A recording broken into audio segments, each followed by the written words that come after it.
Comme notre période de culture est assez courte ici au Québec, si on veut obtenir une certaine autonomie alimentaire, il faut avoir un grand espace afin de récolter le plus possible dans un laps de temps très court. Mais soyons réalistes. Pour la plupart d'entre nous, il s'agit simplement de nourrir notre famille et de subvenir à leurs besoins durant la saison estivale. Cette semaine, nous allons tenter de calculer l'espace nécessaire pour une famille de 2, 4 ou 6 personnes. Une multitude de variétés de légumes s'offre à nous, mais nous allons nous en tenir à la majorité des légumes qui sont disponibles facilement au supermarché. Si comme moi, vous adorez la tomate, augmentez la quantité de vos plants, quitte à enlever ou à éliminer une autre variété de légumes sur votre liste. Par contre, si vous avez une très grande superficie, allez-y au gré de vos fantaisies. Pour calculer l'espace nécessaire, il existe sur Internet plusieurs listes, mais vous allez constater qu'elles diffèrent. Il est très difficile d'avoir des chiffres exacts, car ces chiffres dépendent beaucoup des goûts et des besoins de chacun. Si on prend par exemple le concombre, sur certaines listes, ils vont suggérer 3 plants pour 2 personnes. Ici, à la maison, nous ne sommes que moi et mon conjoint. 3 plants de concombre, c'est beaucoup trop. Alors, j'ai réduit à 1 plant et j'ai augmenté mes plants de tomates jusqu'à 10 parce que je prévois faire de la sauce. En fouillant sur le web et en lisant plusieurs bouquins, j'ai établi une liste de légumes qui, comme je disais tout à l'heure, sont facilement disponibles sur le marché, donc très populaires. Et pour chacun de ces légumes, j'ai trouvé la quantité nécessaire pour 2, 4 ou 6 personnes, ainsi que l'espace requis. Pour l'aubergine, on suggère 1 plant par personne, donc 2 pour 2 personnes, 4 pour 4 et 6 pour 6. On les plante à 18 pouces d'intervalle. Pour 2 personnes, vous devez donc réserver 2,5 pieds carrés en espace. Pour la bétacarde, on parle de 10 plants pour 2 personnes plantés à 6 pouces d'intervalle. Vous devez également réserver 2,5 pieds carrés en espace. La betterave sera plantée à 3 pouces d'intervalle, donc 2 pieds carrés en espace. Le brocoli, plus difficile, exigera 15 pieds carrés. La carotte, très populaire, 2 pieds carrés. Le chou-fleur, lui aussi plus difficile, 9 pieds carrés. Le chou frisé, 8 pieds carrés. N'oubliez pas que vous pouvez jouer sur les quantités selon vos besoins. Le concombre, 4 pieds carrés. Il gagne à être cultivé en hauteur. La courge d'hiver, 6 pieds carrés. La courge d'été ou courgette, 4 pieds carrés.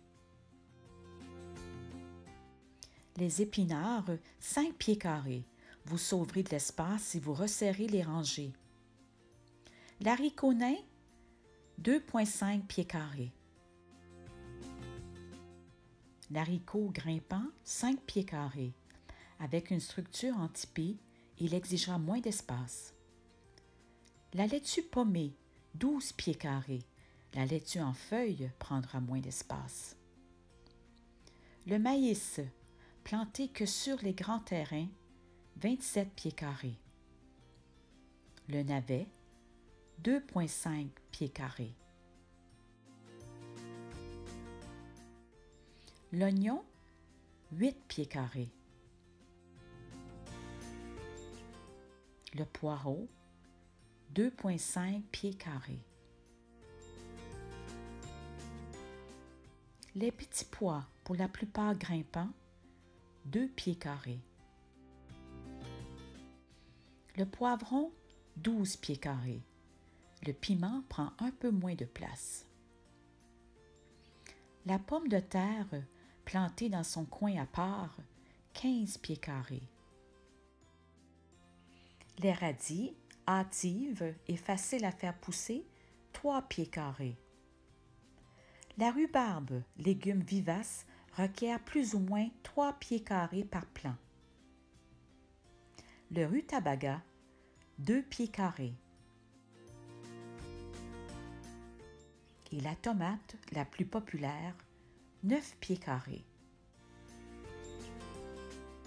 Vous retrouvez ici les calculs émis pour chacun des légumes présentés.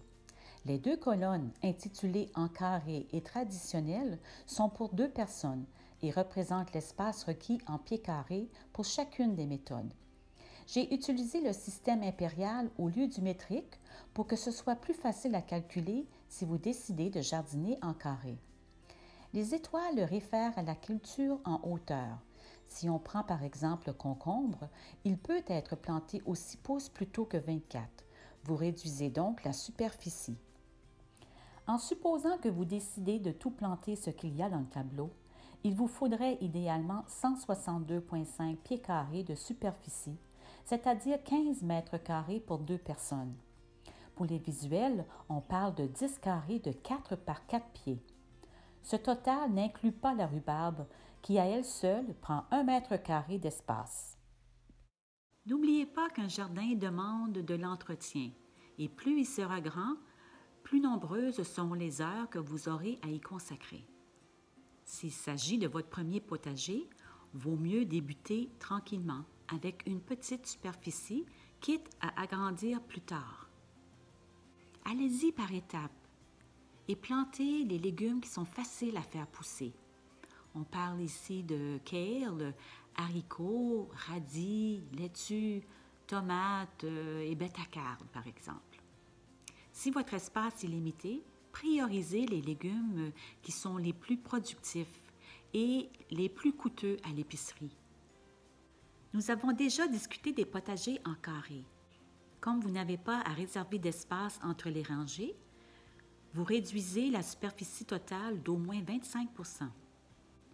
Une autre façon de maximiser est d'exclure les légumes qui prennent beaucoup d'espace, tels que l'aubergine, chou-fleur, brocoli, courge par exemple. Une autre option est de jardiner à la verticale. Il s'agit de faire pousser les végétaux sur un support vertical et est idéal pour ceux qui ont un petit terrain. Les supports peuvent être fixés sur vos bacs surélevés ou simplement ancrés au sol.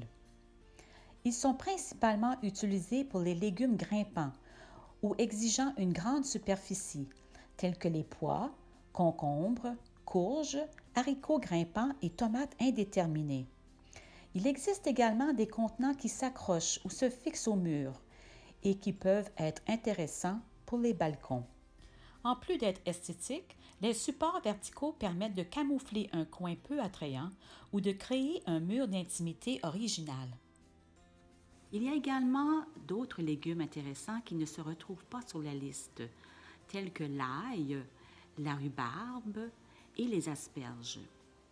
Ce sont tous des légumes qui prennent un peu plus de place, donc qui gagneraient à être placés dans des coins à part. Par contre, les asperges et la rhubarbe sont des légumes vivaces.